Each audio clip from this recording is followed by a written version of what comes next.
Assalamualaikum warahmatullahi wabarakatuh. Apa kabarnya anak soleh-soleha? Semoga hari ini semuanya sehat dan tetap semangat. Baik, kita hari ini akan belajar tematik di buku 5E ya, yang judulnya ekosistem. Nah, anak soleh-soleha, kita akan masuk di pembelajaran subtema 1 yaitu komponen ekosistem. Silahkan buka bukunya ya di halaman 3. Raya dan teman-teman kelas 5 sedang melakukan pengamatan di taman sekolah. Mereka sedang belajar mengenai komponen ekosistem. Sambil mengamati, mereka mencatat semua benda dan makhluk hidup yang ada di taman sekolah. Benda mati dan makhluk hidup merupakan komponen ekosistem. Nah, di Ayo Mengamati, silahkan amati gambar lingkungan sawah dan kolam ikan. Setiap lingkungan di bumi ini terdiri dari komponen makhluk hidup dan benda mati. Komponen makhluk hidup disebut juga komponen biotik, sedangkan komponen benda mati disebut juga dengan komponen abiotik. Perhatikanlah lingkungan sawah dan lingkungan kolam ikan pada gambar tersebut. Kemudian, kedua lingkungan tersebut juga terdiri dari komponen biotik dan abiotik. Nah, apa sajakah komponen biotik dan abiotik kedua lingkungan tersebut? Coba sebutkan. Nah, contoh komponen biotik pada gambar tersebut adalah ikan dan tanaman karena termasuk makhluk hidup. Kemudian contoh komponen abiotik pada gambar tersebut adalah tanah, udara, iklim. Ya, nah semua itu termasuk benda mati, jadi termasuk abiotik. Nah, setelah kalian memahami yang manakah termasuk komponen abiotik dan biotik, nah silahkan kerjakan di Ayo Lakukan dengan mengamati lingkungan sekitar kalian. Catatlah sebanyak 5 benda yang kamu jumpai dan tentukanlah apakah dia termasuk komponen biotik atau abiotik. Tuliskan pengamatanmu pada tabel ya. Setelah itu, berdasarkan hasil pengamatan kalian, buatlah kesimpulan sementara tentang komponen biotik dan abiotik di lingkungan sekitar kalian.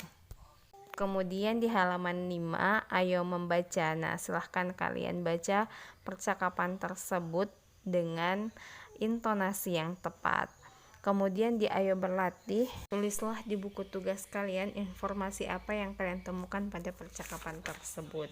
Nah, selanjutnya di halaman 6, Ayo Membaca ya, masih membaca teks tentang komponen pembentuk ekosistem. Silahkan baca dengan teliti dan saksama. Kemudian di Ayo Berlatih, langsung di halaman 7 Ayo Berlatih. Nah, di sini ada kosakata yang harus kalian artikan sendiri sesuai pemahaman kalian. Nah, mungkin saja jawaban kalian berbeda dengan teman kalian. Di halaman 8, Ayo Membaca. Nah, masih membaca ya. Silahkan kalian baca teksnya anak soleh-soleha, kemudian kalian jawab 5 pertanyaan yang ada di halaman 9, Ayo Jawab. Selanjutnya di halaman 11, Ayo Belajar. Nah, setelah kalian membaca 2 teks bacaan, yaitu komponen pembentuk ekosistem dan jenis makanan hewan, tentu kamu mendapatkan banyak informasi. 2 teks bacaan yang telah kamu baca merupakan contoh karangan atau teks non-fiksi. Teks non-fiksi adalah karangan yang ditulis berdasarkan fakta, data, dan hasil pengamatan, bukan merupakan hasil imajinasi orang. Beberapa contoh teks non-fiksi adalah teks pelajaran, teks biografi atau riwayat hidup, dan teks sejarah suatu bangsa. Isi dari teks non-fiksi harus sesuai dengan fakta dan dapat dipertanggungjawabkan kebenarannya. Untuk menulis sebuah teks non-fiksi, penulis harus mengumpulkan data-data yang diperlukan dari sumber yang dapat dipercaya. Kemudian, data yang diperoleh disusun menjadi sebuah karangan sesuai dengan tema. Nah, itulah yang dimaksud dengan teks non-fiksi. Nah, jika kalian sudah paham, silahkan kerjakan di Ayo Menulis ya. Buatlah sebuah karangan non-fiksi yang berisi penjelasan salah satu jenis hewan dan makanannya. Dalam karangan non-fiksi tersebut, kamu juga dapat menjelaskan habitat atau tempat tinggalnya. Nah, sebelum kalian menulis karangan non-fiksi, sebaiknya kumpulkanlah data-data mengenai isi karangan terlebih dahulu. Bacalah buku atau artikel yang berkaitan dengan tema dan catatlah informasi penting yang diperlukan. Kemudian susunlah menjadi sebuah karangan. Selanjutnya di halaman 12, ayo mengamati. Nah, silahkan kalian amati gambar A dan gambar B. Gambar A merupakan ekosistem hujan tropis yang merupakan ekosistem alami, dan gambar B adalah ekosistem akuarium yang merupakan ekosistem buatan. Nah, kedua gambar tersebut merupakan contoh ekosistem, yaitu ekosistem hutan hujan tropis dan ekosistem akuarium.